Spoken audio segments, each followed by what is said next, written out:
को 78वें स्वतंत्रता दिवस की हार्दिक शुभकामनाएं देता हूं। वर्षों के कड़े संघर्ष और अनेकों बलिदान के फलस्वरूप 15 अगस्त 1947 को हमारा देश गुलामी की बेड़ियों से आज़ाद हुआ। भाइयों और बहनों, इस पावन अवसर पर सबसे पहले हम उन महानायकों को श्रद्धांजलि अर्पित करते हैं जिन्होंने देश की आज़ादी के लिए अपने प्राणों की आहुति दी। हम उन वीर सपूतों को श्रद्धा सुमन अर्पित करते हैं जिन्होंने देश की सीमाओं की रक्षा और आतंकवाद के खिलाफ लड़ाई में अपने प्राण निछावर किए। हिमाचल प्रदेश के वीर सपूतों ने अमर शौर्य गाथाएं लिखी है। प्रिय प्रदेशवासियों, यह गर्व की बात है कि हमारे वीर सपूतों ने 4 परमवीर चक्र, 2 अशोका चक्र, 11 महावीर चक्र और 23 कीर्ति चक्र जीते हैं। देश का पहला परमवीर चक्र प्रदेश के वीर सपूत मेजर सोमनाथ शर्मा को प्राप्त हुआ था। इसके बाद colonel DS Thapa, captain Vikram Batra तथा सूबेदार मेजर संजय कुमार को भी परमवीर चक्र से नवाजा गया। आज भी हिमाचल प्रदेश के नौजवान देश की सेनाओं का हमेशा महत्वपूर्ण हिस्सा है। हमारी सरकार वयोवृद्ध स्वतंत्रता सेनानियों, सैनिकों, पूर्व सैनिकों तथा उनके परिवारों को हर संभव सहायता प्रदान करने के लिए प्रतिबद्ध है। भाइयों और बहनों, हिमाचल के मेहनती और ईमानदार लोगों के बुलंद हौसलों और मेहनत के कारण हम विकास के पथ पर आगे बढ़ते रहे हैं। हमें गर्व है कि हिमाचल प्रदेश आज दूसरे पहाड़ी राज्यों के लिए विकास का आदर्श बनकर उभरा है। प्रिय प्रदेशवासियों, आपके भरपूर सहयोग और आशीर्वाद से 11 दिसंबर 2022 को कांग्रेस सरकार ने राज्य में जन सेवा का दायित्व संभाला। मेरे लिए यह सौभाग्य की बात है कि मुझे सरकार का नेतृत्व संभालने का अवसर प्राप्त हुआ। 20 महीने के छोटे से कार्यकाल में हमने राजनीतिक, आर्थिक और आपदा के मोर्चों पर तीन चुनौतियों का मजबूती के साथ सामना किया। भाइयों और बहनों, मैं इस अवसर पर सभी प्रदेशवासियों का हार्दिक आभार प्रकट करना चाहता हूं। आपने हमारी सरकार पर अपना भरोसा बनाए रखा और भरपूर सहयोग दिया है। आप जानते हैं कि आपके द्वारा लोकतांत्रिक रूप से चुनी गई सरकार को अस्थिर करने के लिए कई साजिशें रची गई। चुनी हुई प्रदेश की सरकार को धनबल और बेईमानी के सहारे गिराने के प्रयास भी बहुत किए गए। कई षड्यंत्र किए गए, लेकिन प्रदेश के लोगों ने उन्हें नाकाम कर दिया। प्रदेश पर उपचुनावों का आर्थिक बोझ पड़ा और 4 महीने तक विकास परियोजनाओं की गति रुकी रही। लेकिन आपने इन साजिशों को कामयाब नहीं होने दिया और लोकतंत्र को मजबूत करते हुए धनबल को हराकर जनबल की विजय का परचम लहराया। आपने कांग्रेस सरकार की नीतियों और कार्यक्रमों में भरोसा जताकर उपचुनावों में कांग्रेस को आशीर्वाद दिया। हमारा संकल्प है कि हिमाचल आर्थिक रूप से आत्मनिर्भर बने और आने वाले 10 वर्षों में देश के सबसे समृद्धशाली और अमीर राज्यों की सूची में शामिल हो। मुझे यह बताते हुए खुशी हो रही है कि हमने नीतिगत बदलाव लाकर केवल 1 वर्ष में 2200 करोड़ रुपए से अधिक का अतिरिक्त राजस्व प्रदेश के लिए अर्जित किया है।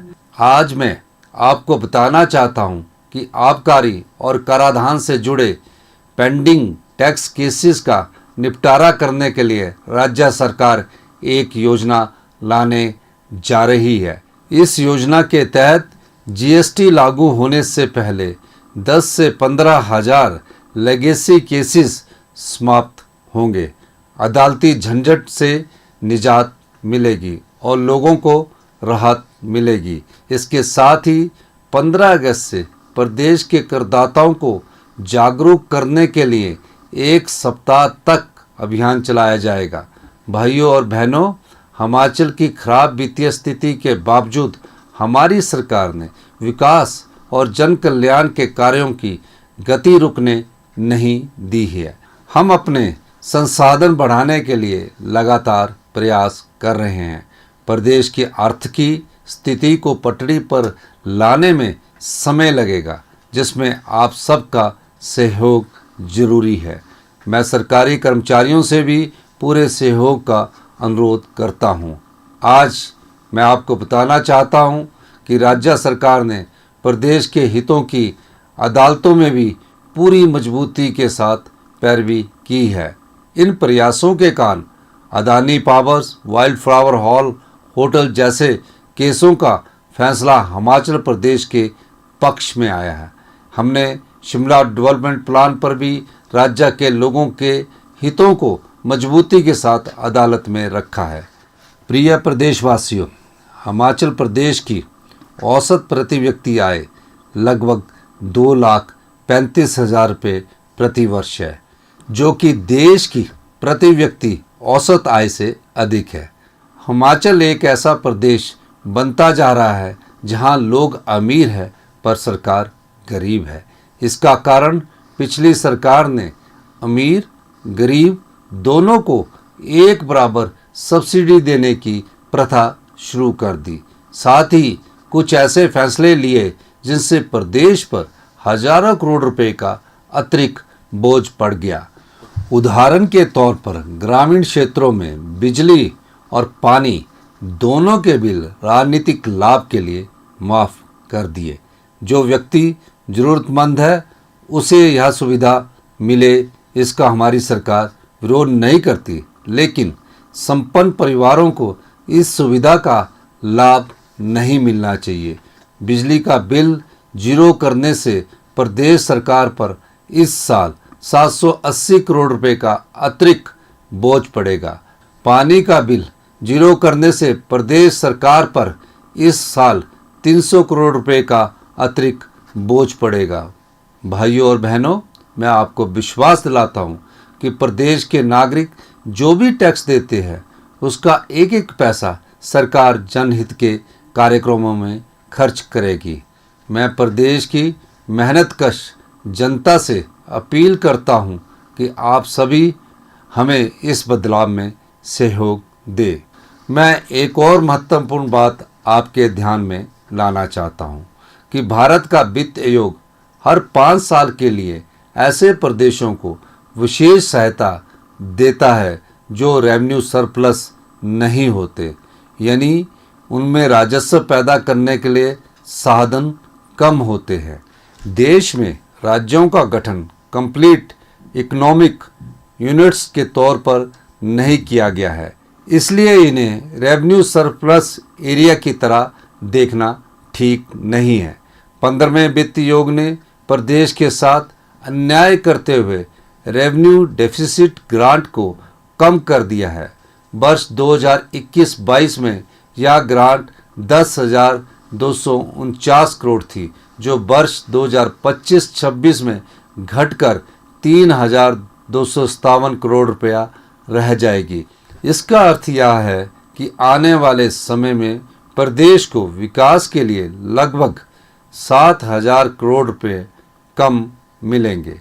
पिछली सरकार ने भारत सरकार के साथ इस मुद्दे को बिल्कुल नहीं उठाया। हमने इस मामले को 16वें वित्त आयोग के सामने प्रमुखता से रखा है। यह जरूरी हो गया है कि हम आर्थिक स्थिति को बेहतर करने के लिए अपने संसाधन बढ़ाएं। प्यारे प्रदेशवासियों, हिम केयर योजना के दुरुपयोग के कई मामले सामने आए हैं। बहुत से निजी अस्पतालों में इसे पैसा कमाने का धंधा बना लिया था।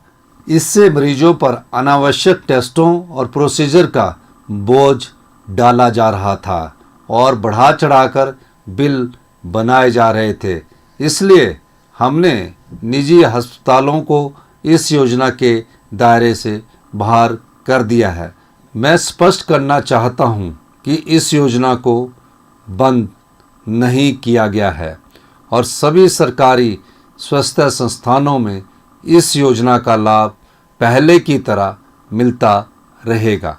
प्राइवेट अस्पतालों में डायलिसिस की सुविधा को बहाल रखा गया है। प्रिय प्रदेशवासियों, आज परिस्थितियां बदल रही है। लगातार होते बदलाव के साथ हमें अपना तौर तरीका भी बदलना होगा। इस साल प्रदेश के 99 प्राइमरी स्कूल्स में जीरो एनरोलमेंट थी और 10 मिडिल स्कूल में जीरो एनरोलमेंट थी। क्या यह स्कूल चल सकते हैं? हमने 2 किलोमीटर दायरे के प्राइमरी स्कूलों और 3 किलोमीटर के दायरे के मिडिल स्कूलों में 5 और इससे कम विद्यार्थी संख्या होने की स्थिति में इनको निकटतम विद्यालय के साथ मर्ज करने का निर्णय लिया है। इससे कंपोजिट स्कूल्स में बच्चों और अध्यापक दोनों की संख्या बढ़ेगी और अच्छी शिक्षा मिलेगी। भाइयों और बहनों, प्रदेश के बच्चों को गुणात्मक शिक्षा की सुविधा प्रदान करना हमारी सरकार की सर्वोच्च प्राथमिकताओं में शामिल है। प्रदेश के सरकारी स्कूलों में पहली कक्षा से इंग्लिश मीडियम शुरू करने की गारंटी को हमने पूरा किया है। हर विधानसभा क्षेत्र में अत्याधुनिक तकनीक व उपकरणों से युक्त Rajiv Gandhi day boarding school खोले जाएंगे।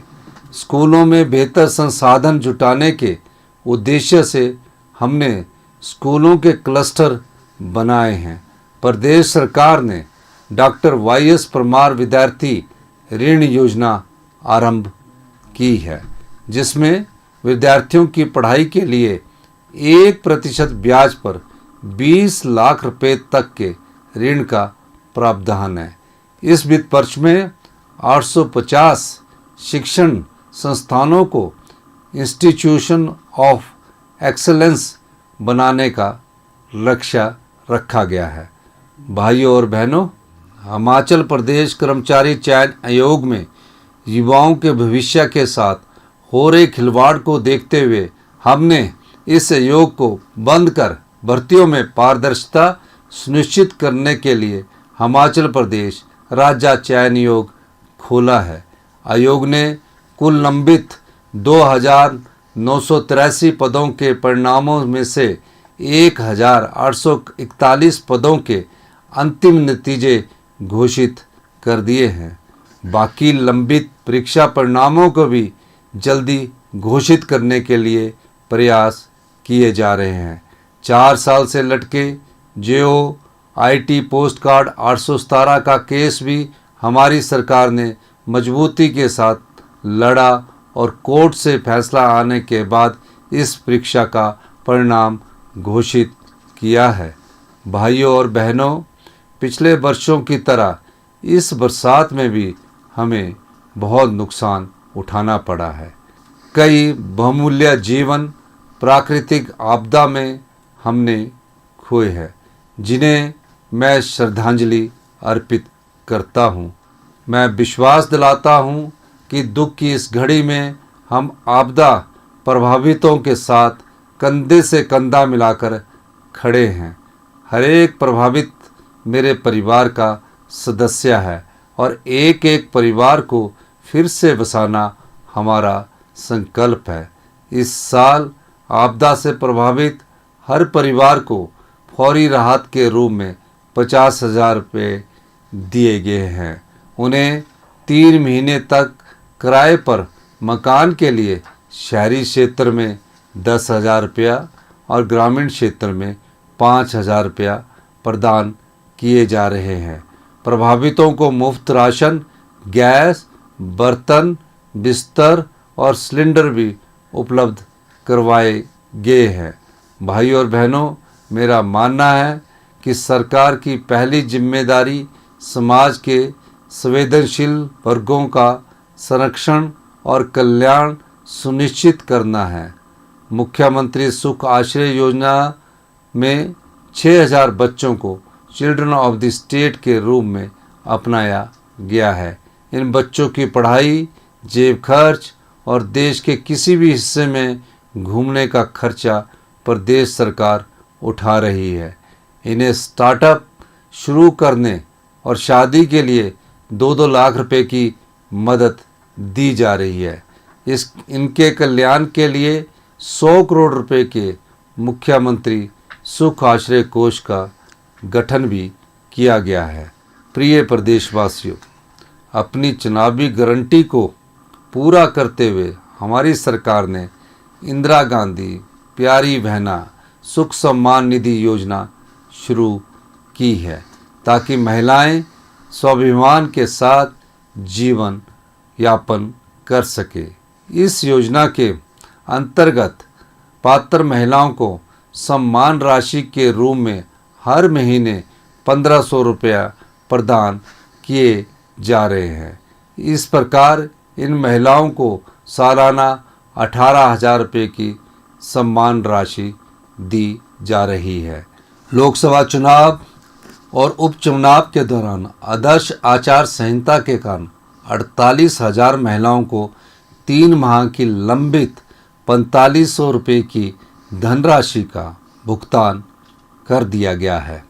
इसके अलावा पूर्व में अन्य पेंशन योजनाओं से लाभ ले रही लगभग 2,37,000 महिलाओं को भी इस योजना के दायरे में लाकर उनकी मासिक पेंशन को बढ़ाकर 1500 रुपये किया गया है।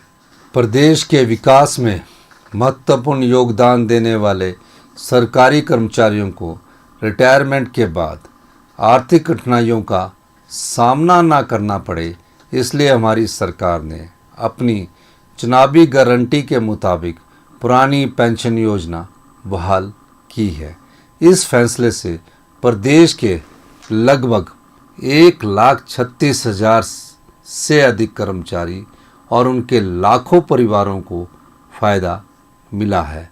लेकिन कर्मचारियों के एनपीएस के लगभग 9,200 करोड़ रुपया अभी भी केंद्र सरकार के पास फंसे हैं। प्रिय प्रदेशवासियों, अपने एक और चुनावी वादे को पूरा करते हुए हमने युवाओं के लिए 680 करोड़ रुपए की राजीव गांधी स्टार्टअप योजना शुरू की है। पहले चरण में ई टैक्सी खरीदने के लिए 50% उपदान का प्रावधान है। दूसरे चरण में निजी भूमि पर 50% उपदान पर 100 से 500 किलोवाट तक के सोलर पैनल लगाए जाएंगे।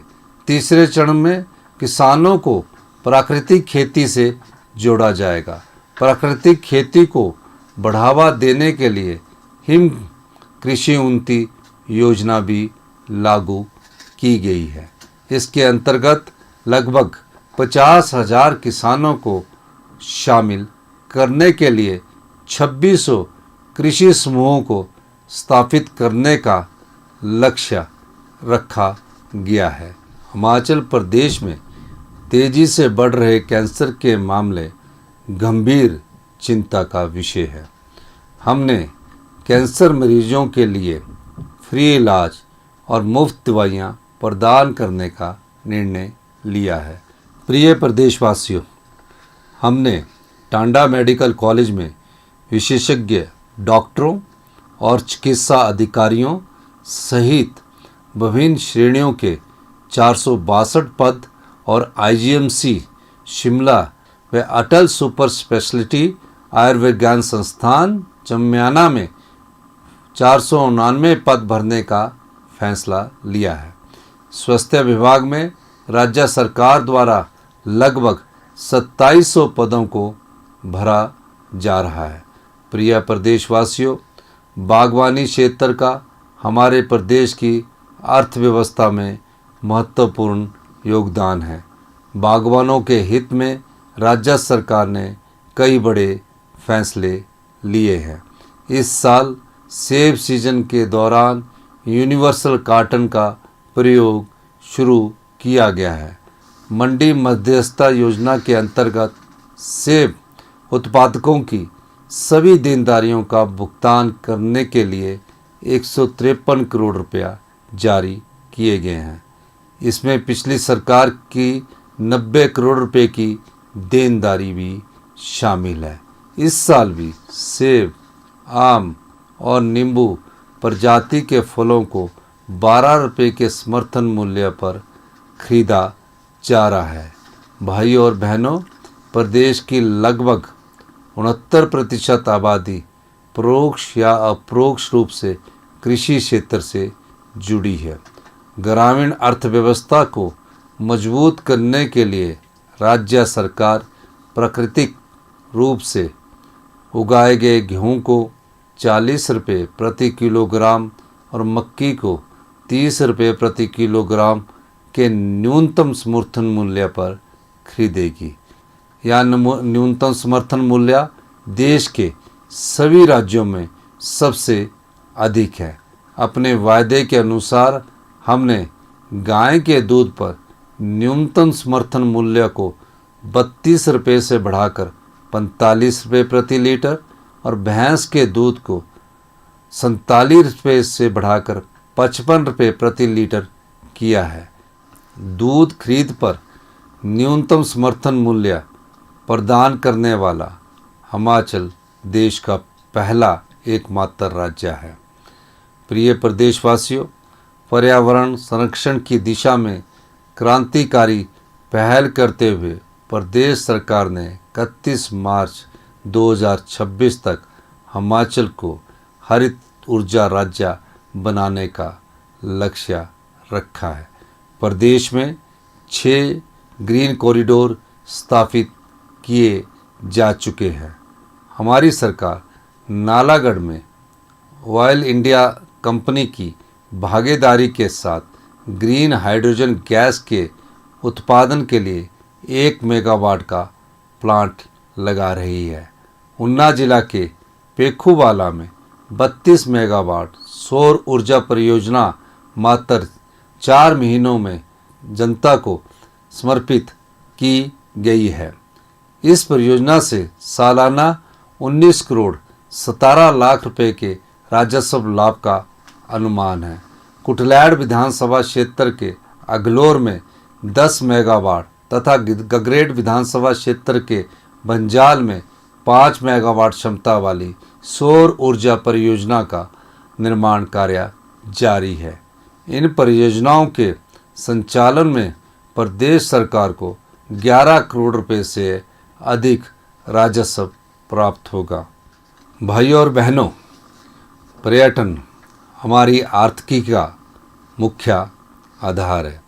प्रदेश सरकार पर्यटकों को बेहतर सुविधा और सेवाएं उपलब्ध करवा रही है, जिससे पर्यटन गतिविधियों में लगातार बढ़ोतरी हुई है।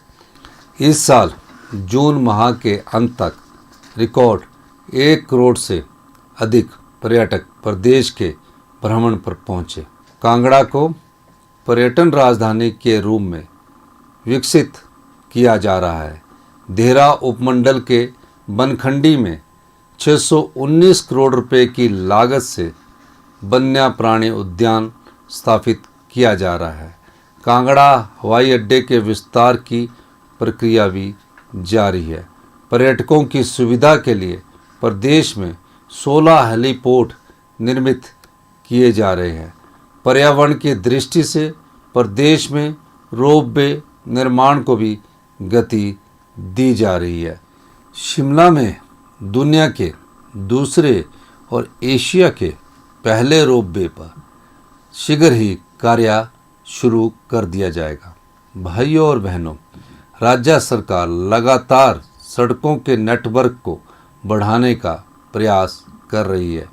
प्रदेश की कुल 3,615 पंचायतों में से 3,578 ग्राम पंचायतें मोटर योग्य अथवा जीप योग्य सड़कों से जुड़ी है। 15,580 गाँव को सड़क सुविधा से जोड़ा जा चुका है। बाकी पंचायतों को भी सड़कों से जोड़ा जा रहा है। हिमाचल प्रदेश पथ परिवहन निगम प्रदेश के दूर दराज इलाकों तक रोजाना लाखों यात्रियों को आवागमन की सुविधा उपलब्ध करवा रहा है। एचआरटीसी को इलेक्ट्रिकल बसें खरीदने के लिए 517 करोड़ रुपए का बजट आवंटित किया गया है। परिवहन निगम शीघ्र ही नई वोल्वो बसें, टेम्पो, ट्रैवलर, सुपर लग्जरी बसें खरीदेगा। परिवहन निगम में 357 कंडक्टरों को नियुक्ति दी गई है। भाई और बहनों, प्रदेश में सभी को 24 घंटे पेयजल सुविधा सुनिश्चित करना तथा पानी की गुणवत्ता सुधारने के दृष्टिगत भी कदम उठाए गए हैं। साफ और कीटाणु रहित पेयजल प्रदान करने के लिए 69 टेस्टिंग लैब स्थापित की गई है। प्रिय प्रदेशवासियों, हमारी सरकार ने 20 माह के कार्यकाल में रोजगार के 31,000 से अधिक अवसर सृजित किए हैं। इसकी तुलना में पूर्व भाजपा सरकार ने अपने 5 वर्ष के कार्यकाल में केवल 20,000 नौकरियां दी थी, जिनमें से अधिकतर कानूनी दाव पेचों में उलझी रही। भाई और बहनों, प्रदेश में पहली बार तहसील और उप तहसील स्तर पर विशेष इंतकाल अदालतों का आयोजन करके 1,87,500 से अधिक राजस्व मामलों का निपटारा किया गया। इस व्यवस्था से आम आदमी को भूमि से जुड़े मामलों में बार बार सरकारी कार्यालयों के चक्कर काटने से राहत मिली है। प्रदेश सरकार ने विभिन्न अंतर्राष्ट्रीय प्रतियोगिताओं के पदक विजेताओं के लिए पुरस्कार राशि में भी वृद्धि की है। अवैध खनन रोकने तथा वैज्ञानिक खनन के माध्यम से प्रदेश के राजस्व में वृद्धि के लिए Himachal Pradesh mines and mineral policy 2024 लाई गई है। हमने निर्णय लिया है कि राज्य में खनन के लिए उपलब्ध उपयुक्त निजी भूमि को भूमि मालिकों की सहमति से खनिज निकालने के लिए नीलाम किया जा सकेगा। इसके लिए भूमि मालिकों को वार्षिक बोली राशि का 80% हिस्सा दिया जाएगा। मैं हिमाचल वासियों को यह विश्वास दिलाता हूँ कि राज्य सरकार व्यवस्था परिवर्तन से आत्मनिर्भर हिमाचल प्रदेश बनाने का सपना साकार कर रही है। पिछली भाजपा सरकार हिमाचल प्रदेश पर 75,000 करोड़ रुपए से अधिक का कर्ज तथा कर्मचारियों की लगभग 10,000 करोड़ रुपए की देनदारियों का बोझ छोड़कर गई। यही वजह है कि राज्य सरकार को कर्ज और इसका ब्याज चुकाने के लिए भी कर्ज लेना पड़ रहा है। आज हालात ये है कि हर 100 रुपये में से वेतन पर 25 रुपये, पेंशन पर 17 रुपये, ब्याज पर 11 रुपये, कर्ज अदायगी पर 9 रुपये, स्वास्थ्य संस्थानों की ग्रांट पर 10 रुपये और बचे हुए 28 रुपये कैपिटल एक्सपेंडिचर और अन्य गतिविधियों पर खर्च किए जा रहे हैं। मैं विश्वास दिलाता हूं कि प्रदेश के विकास और जन कल्याण के हमारे संकल्प में खराब आर्थिक स्थिति को रुकावट नहीं बनने दिया जाएगा। अंत में मैं एक बार फिर आप सभी को स्वतंत्रता दिवस की बधाई देता हूं तथा समस्त प्रदेशवासियों के सुखमय और स्वस्थ जीवन की कामना करता हूं। जय हिंद, जय हिमाचल।